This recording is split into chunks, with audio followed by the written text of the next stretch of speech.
Paramane Namaha. Our ancient education system was purely based on moral and ethical education.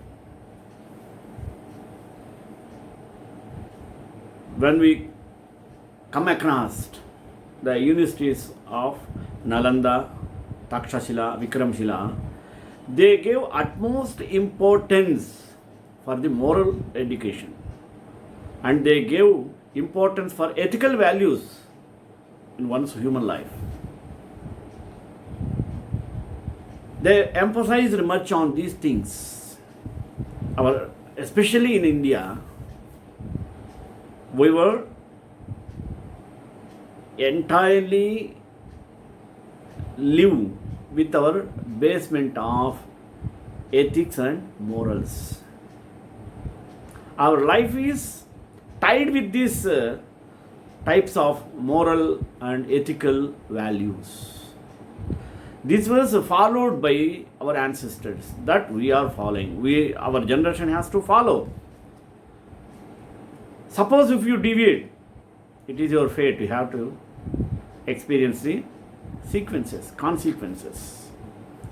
Therefore, we should feel proud that our education system in ancient Indian culture, especially from Indus Valley civilization, Aryan culture, and afterwards medieval period, the Neo-Theia period, or whatever the period, they gave importance for moral education. Moral education was model education at those times. They gave importance for ethical values of human life. They taught in curriculum about the human values, ethical values, how to lead the life, how to obey dharma, how to follow one's duties according to Vedas and Upanishads. These are our fundamental rights. Okay, but nowadays we are away from it due to ultra-modern development of technology and advancement in all the fields. We are leaving the moral education and forgetting ethical values. By that, human values are degraded, forgotten.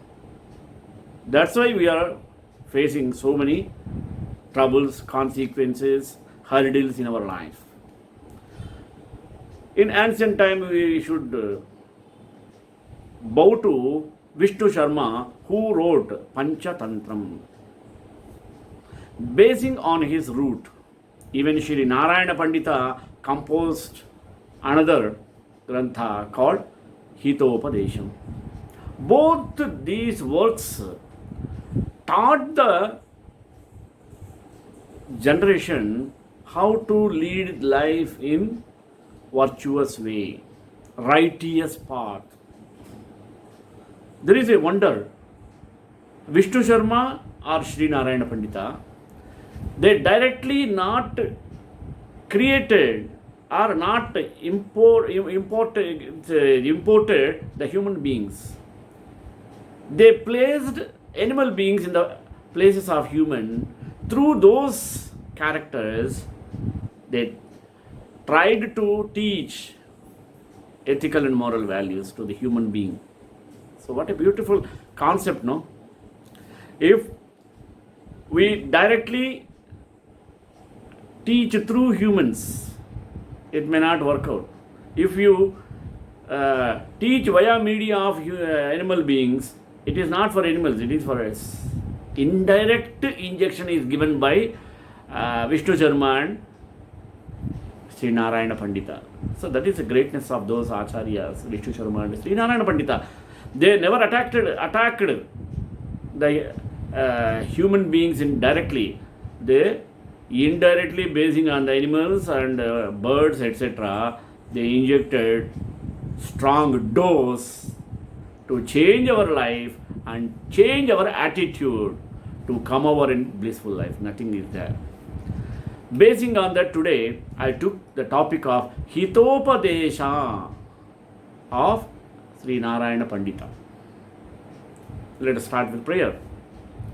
Vasudevasutam devam Kamshachanuramardhanam Devaki Paramanandam Krishnam Vande Jagadgurum. Hitopadesha means beneficial advice. It is an Indian text in the Sanskrit language consisting of fables with both animal and human characters. It incorporates maxims, worldly wisdom, and advice on political affairs in simple, elegant language, and the work has been widely translated. The author and his sources. The authorship of Hitopadesha has been contested. 19th century Indologists attributed the texts of Vishnu Sharma, a narrator and character that often appears in its fables. Upon the discovery of the oldest known manuscript of the text in Nepal, dated to 1373, and the preparation of a critical edition, scholars generally accept the authority of its two concluding verses. These verses mention Narayana as the author and a king called Dhavalachandra as a patron of the text. But as no other work by this author is known, and since the ruler mentioned has not been traced in other sources, we know almost nothing of either of them. Dating the work is thereof problematic.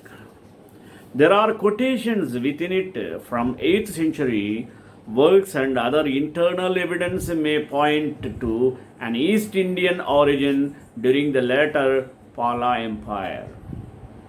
Narayana says that the purpose of creating the work is to encourage proficiency in Sanskrit expression and knowledge of wise behavior. This is done through the telling of moral stories in which birds, beasts, and humans interact. Interest is maintained through the device of enclosed narratives in which a story is interrupted by an illustrative tale before resuming. The style is elaborate, and there are frequent pithy verse interludes to illustrate the points made by the various speakers. On account of these, which provide by far the greater part of the text, the work has been described as an anthology of sometimes contradictory verses from widespread sources relating to statecraft. The Hitopadesha is quite similar to the ancient Sanskrit classic, the Panchatantra, another collection of fables with morals, but have an identical from story, although the Hitopadesha differs by having only 4 divisions to the ancient texts of 5 Panchatantra. According to Ludwig's critical edition of the text, the Panchatantra is a primal source of same 75% of Hitopadesha's content, while a third of its verses can be traced to the Panchatantra. In his own introductory verses, Narayana acknowledges that he is indebted to the Panchatantra and another work. The latter is unknown, but many may possibly be the Dharma Shastra or some other. Compassion. As your life to is your dear, as your life to you is dear, so is his to every creature. The good have compassion for all own, by comparison and analogy with their nature. The Hitopadesha is organized into 4 books with a preface section called Prastavika. The opening verse expresses reverence to the Hindu god Ganesha and goddess Saraswati. There are several versions of the text available. Through the versions are quite similar, unlike other ancient and medieval Hindu texts, wherein the versions vary significantly. The shortest version has 655 verses, while the longest has 749 verses. In the version translated by the Wilkins, the first book of Hitopadesha has 9 fables. The second and third each have 10, while the fourth has 13 fables. Little is known about its origin. The surviving text is believed to be from the 12th century but was probably composed by Narayana Pandita between 800 and 950 AD. The oldest manuscript found in Nepal has been dated to the 14th century, and its content and style has been traced to the ancient Sanskrit treatise called the Panchatantra from much earlier. The Hitopadesha is a classic Indian text in the Sanskrit language, consisting of fables featuring animals and humans. It includes adages and worldly wisdom and is similar in content and style to the Panchatantra of Vishnu Sharma. The Hitopadesha and the Panchatantra are comparable to the Buddhist Jatakas, animal fables and stories of the previous lives of Buddha with related moral teachings. The Hitopadesha has been widely translated, but little is known about its origin. Like other folk tales, the contents of the Hitopadesha were collected, standardized and aggregated into didactic literature. The Hitopadesha is a remarkable compilation of short stories composed by Narayana Pandita. Hitopadesha had its origin around 1,000 years ago. In Indian literature, the Hitopadesha is regarded more or less similar to the Panchatantra. In the vein of Panchatantra, the Hitopadesha is regarded more or less similar to the Panchatantra. Also, Hitopadesha was written in Sanskrit and following the patterns of prose and verse, Padya Gadya. Hitopadesha tales are written in reader-friendly way, which also contributed to the success of this bestseller after Bhagavad Gita in India. Since its origin, Hitopadesha has been translated into numerous languages to benefit the readers all over the world. The Hitopadesha is very much popular children's story book that actually helped them to develop into responsible and mature adults. Here are provided some popular stories from Hitopadesha. For example, Old Tiger and Greedy Traveler. This is another interesting story from Hitopadesha collection. Once upon a time, there lived a tiger was walking by the side of a lake, and suddenly a gold bangle came across his sight. Quickly he picked up the bangle and thought that he could use it as an allure to catch someone. As he was under the thought process, a traveler happened to pass through the opposite of the lake. Blind Vulture. The blind vulture is one of the most interesting tales from the collection of Hitopadesha tales. Once upon a time, there was a hill that sloped down to the banks of a river. At the bottom of the hill, there was a tree which made the shelter for many birds. One day, a blind old vulture came to live in the hole of the tree. The birds welcomed the blind vulture and decided to give him a share of their food since he was old. Elephant and Jackal. This is a nice tale from the collection of Hitopadesha tales. Once upon a time, there lived an elephant by name Karpura Tilaka in a forest. He was brutal and haughty by nature. He used to roam in the forest without restraint. That's why it was roaming like that. All the animals of the forest were afraid of this wild elephant. Without any purpose, he used to pull down the trees and rip the branches. In this way, he destroyed innumerable nests with eggs and crushed the nestlings under his massive feet. Birds and shivering monkeys. This is another interesting tale from the collection of Hitopadesha tales. Once upon a time, there was a huge tree on the banks of a river. The tree made a comfortable home for the family of birds who had built their nests on their branch.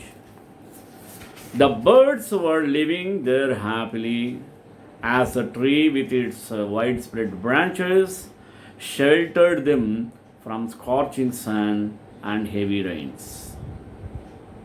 Rabbits and elephants. This is another story, beautiful, nice story from the collection of Hitopadesha. Once upon a time, there lived a herd of elephants in a forest. A mighty elephant by the name of Chaturdanta was their king. There was a big lake in the middle of the forest where all the animals used to go to drink water and to take bath. Once it so happened that there was no rain for the whole year and the lake dried up. Many of the birds and animals died of thirst. The elephants got worried that if they did not get water soon, many of them would die of thirst. Sage's daughter. It is another interesting story from Hitopadesha. Once upon a time, there lived a sage on the banks of a river. The sage and his wife didn't bear any children. They were unhappy about this fact of their life. One day, when the sage was engaged in penance, tapas, a kite dropped a she mouse and it happened to fall in the lap of sage. The sage thought that God might have sent this mouse to him. He thought that if he would take the mouse to his home, people would laugh at him. So he decided to change the mouse into a girl. Beware of mean friends. This is one more interesting story from the same Hitopadesha collections. Once upon a time, there lived a lion by name Madhodkatta in a forest. Among his followers, a jackal, a crow, and a wolf had developed friendship with him. However, all the three had a selfish motive behind this so-called friendship. They knew that the lion was the king of the forest and friendship with such a fierce creature would always help them.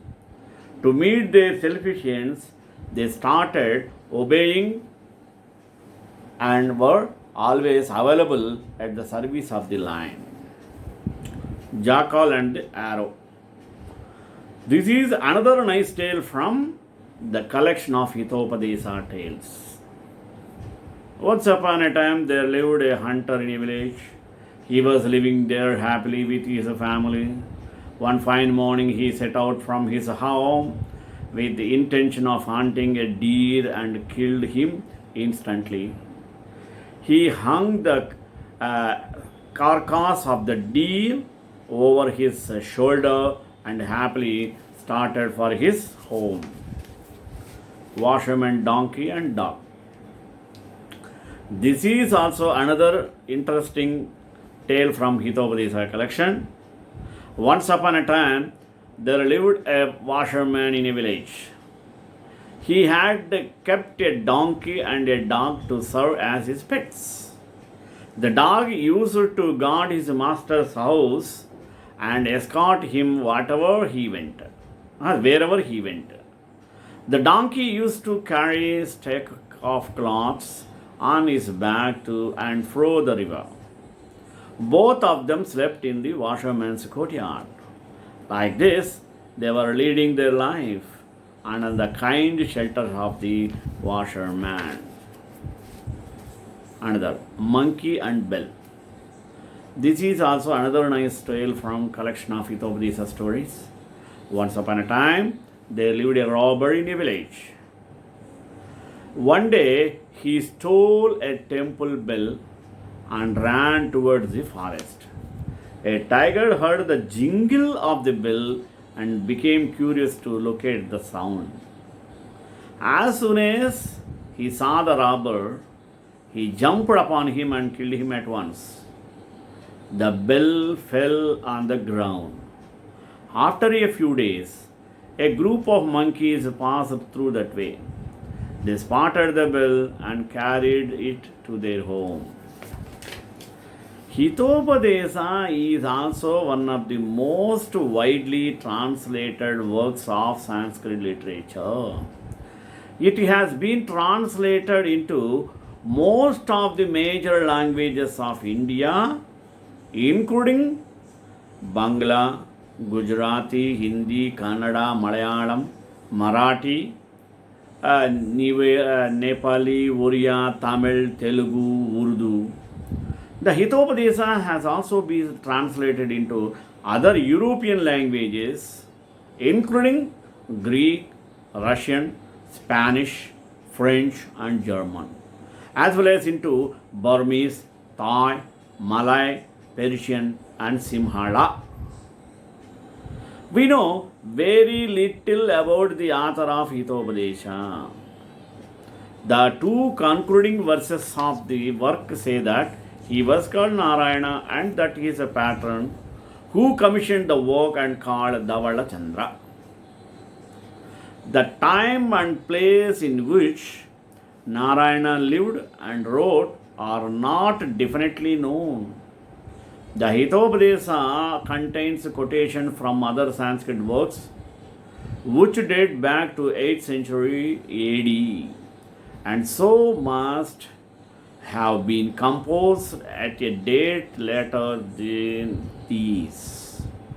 In addition, the earliest Hitopadesha manuscript available to us, found in Nepal, bears a date corresponding to 1373 AD, which indicates that Narayana had definitely written his work by them.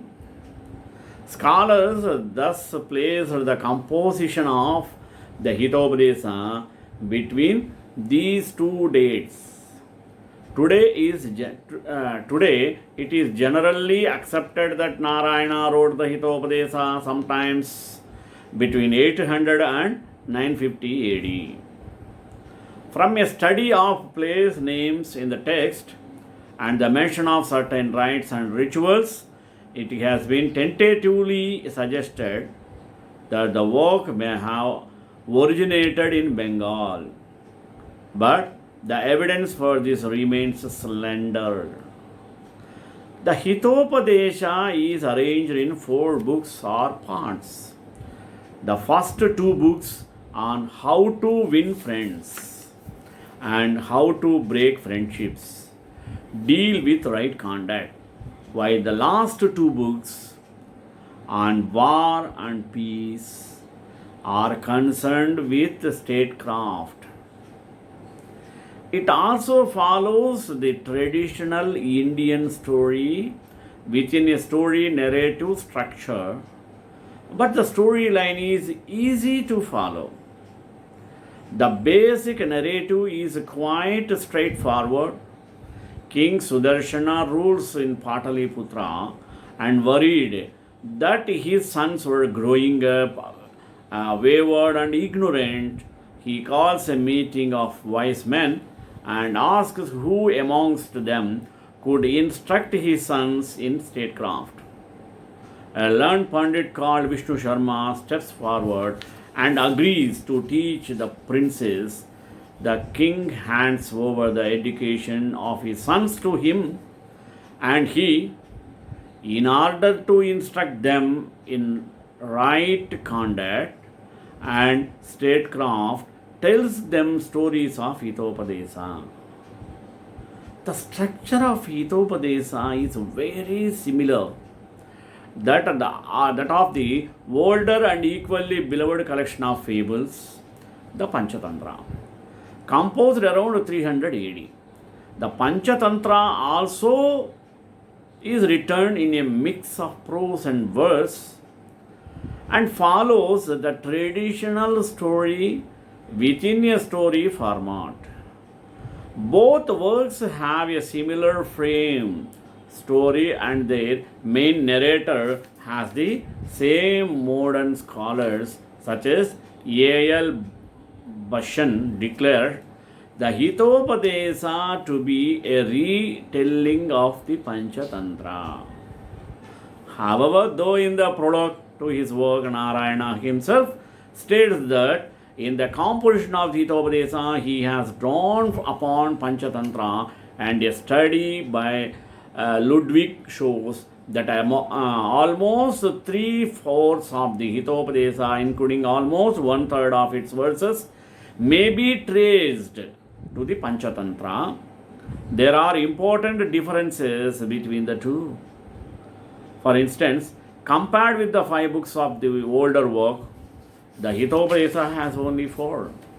Moreover, the order of the first 2 books of the Panchatantra has been reversed. Its 4th book has been completely omitted from the Hitopadesha. Its 3rd book has been divided into 2 to form the 3rd and the 4th books of the later. And parts of the 5th book have been incorporated into the last 2. Moreover, of the 38 interpolated tales in the Hitopadesha, at least 10 cannot be found in any version of the Panchatantra. Moreover, the Panchatantra is not Narayana's only source. The one more work that he refers to in his prologue actually encompasses multiple other works. The single most important of these other sources is the Nitisara, a treatise in verse on polity and statecraft by Kamandaki. Almost 90 verses in the Hitopadesha are taken from this work. Narayana also quotes from the Niti Shataka of Bhartrihari, the Mahabharata and the Ramayana and other important Sanskrit works, including the Manusmriti and various Puranas, as well as from the popular works like the Mruchakatika of Shudraka. Some of the Hitopadesha stories are also found in other collections such as Shuka Shaptati and Vetala Panchavimshatika, and some of its verses in the Javanese and the Pali literature of Southeast Asia and the Tibetan and Mongolian literature of Central Asia.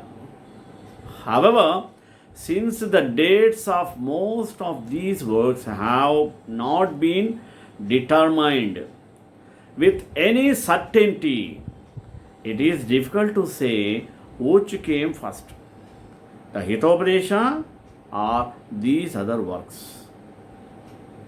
The Hitopadesha also contains Narayana's own verses, and it is evident that he was a storyteller and poet of some distinction.